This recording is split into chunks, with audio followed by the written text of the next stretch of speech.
Bonjour. Bonjour, nous sommes ici au garage Cannonball à Pau, où se trouve donc votre voiture, celle avec laquelle vous allez participer au Rallye des Cimes historique. Vous Voilà. avez d'ailleurs fait à son volant la première édition, si mes souvenirs sont bons. C'est exact. Et voilà. Et si J'ai vous eu avez ce envie de privilège. participer, si vous avez envie de participer au second, c'est que ce Rallye des Cimes historique vous a apporté quelque chose. Ah, tout à fait.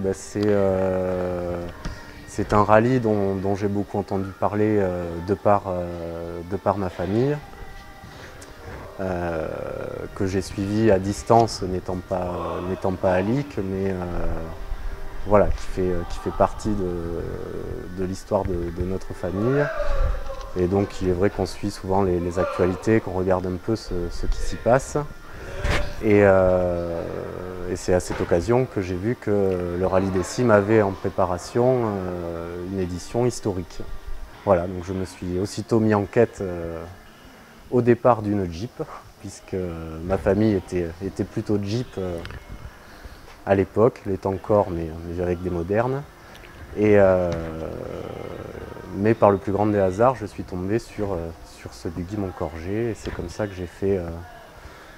voilà, que j'ai trouvé cette voiture et que j'ai pu la préparer pour participer à la première édition du Rallye des Cimes historique. Deuxième édition que vous allez partager avec Salvador Bouchette, qui est votre cousin, je crois. Voilà, tout à fait. C'est effectivement mon cousin. C'est avec lui que j'ai fait l'année dernière, avant la première édition du CIM, le premier tour de roue du buggy, pour voir son comportement.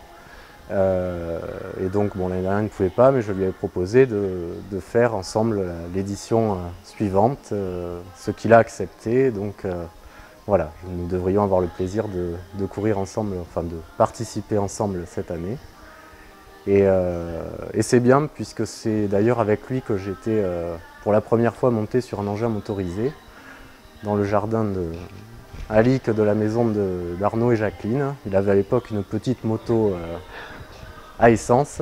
Alors je voyais ça avec mes yeux d'enfant et nous avions été faire un tour ensemble. Sans trahir un secret, qui va conduire? Alors ce serait lui faire affront que de ne pas lui laisser prendre le volant, donc je pense que nous partagerons ensemble la conduite du buggy. Alors parlons de ce buggy justement.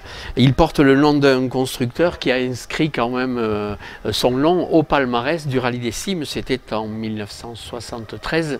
Tout à fait, voilà. Thierry de Moncorgé. Vous connaissez l'histoire de ce véhicule? Alors, son histoire précise, c'est difficile. Bien qu'il y ait eu une petite production, il y a eu aussi... Enfin, ces buggys ont beaucoup été utilisés en rallye, notamment de tout-terrain, donc ce qui fait qu'il en reste déjà assez peu, ou très modifié. Moi, le mien est assez peu modifié. Il correspond, je pense, à peu près à ce qu'il était quand il est sorti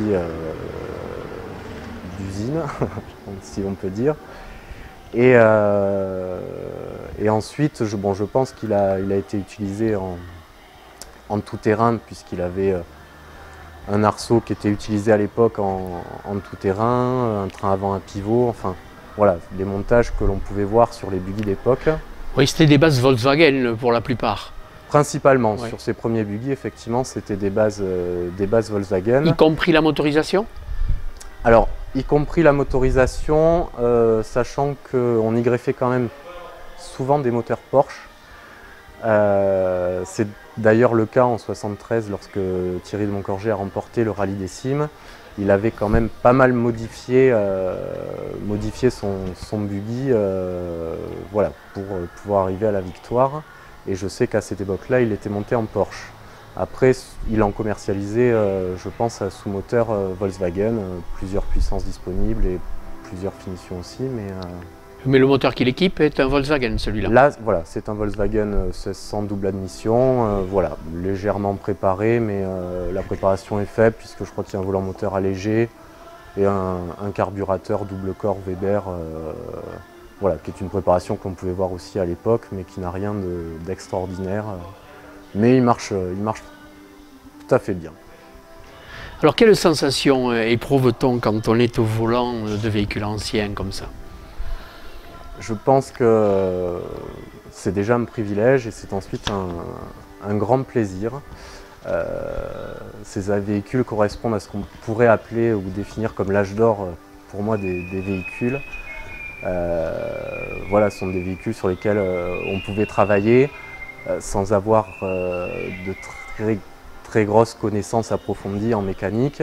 Bon, ça nécessitait un certain savoir-faire, mais qui demeurait abordable.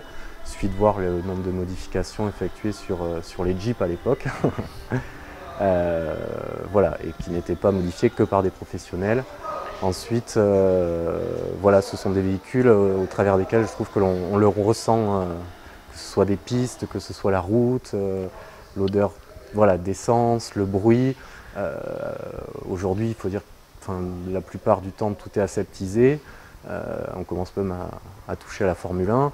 Donc, ce sont des véhicules, voilà, dans lesquels pour moi, on peut se sentir vivre et ressentir son environnement. Ah oui, d'accord. Voilà, sans toutes ces aides à la conduite, ces assistances. On sent dans vos propos un côté affectif un peu avec ces véhicules. Est-ce que c'est lié peut-être à des souvenirs d'enfance? Est-ce que c'est peut-être un rêve qui se réalise? Alors c'est vrai, cette première participation au Sim Historique m'a permis, voilà, d'accomplir l'un de mes rêves, qui était de pouvoir participer au Rallye des Cimes. L'idéal au départ étant bien sûr l'édition moderne, mais je pense que mes compétences ne me le permettaient pas. En revanche, voilà, cette édition historique m'a permis de croiser les pistes de nos aînés, de ressentir et de voir ce qu'ils pouvaient éventuellement voir à l'époque. Voilà, c'est vrai que je voyais ça moi, bon, petit avec mes souvenirs d'enfant. Je n'ai pas connu Sauveur, mais j'ai pu connaître Guillaume et par la suite Arnaud, Henri. Et donc je me souviens effectivement de ces arrivées à l'hôtel des touristes à Lic, avec dans les granges ces voitures qui étaient entreposées, voilà, ces moteurs qui étaient accrochés en l'air à la charpente. Et voilà, et c'est vrai que lorsqu'on voit ça avec ses yeux d'enfant, c'est magique, quoi. C'était voilà, les deux grandes manifestations, c'était le Rallye des Cimes, le Grand Prix de Pau, et voilà, et c'est ce que j'ai vu moi, bon, à mon niveau bien sûr, mais et avec mes yeux d'enfant, quoi. Et voilà, et en entendre surtout parler en fait. Je sais qu'avant tout, le Rallye des Cimes d'antan, c'était une grosse fête, voilà, auquel les bouchettes contribuaient allègrement à leur niveau. Voilà, donc bon, je sais que mon grand-père, sur ces périodes-là, partait souvent à Lic pour cuisiner et pour aider à la préparation. Voilà, que mon père a également assisté Arnaud pour quelques préparatifs. Et voilà, c'était un lien, c'était un rassemblement familial. C'était l'occasion de se retrouver ou d'en parler. Voilà, je me souviens de ces repas à Lic qui souvent pouvaient dériver sur le Rallye des Cimes, sur les conversations, sur des pilotes qui ont marqué l'histoire du Rallye des Cimes. Ce que vous retenez quand même, c'est la convivialité autour de l'événement. La convivialité au niveau de la famille, bien sûr, mais aussi au-delà, les amis, les concurrents. Et est-ce qu'au cours du premier Rallye des Cimes, vous avez ressenti un peu cette convivialité?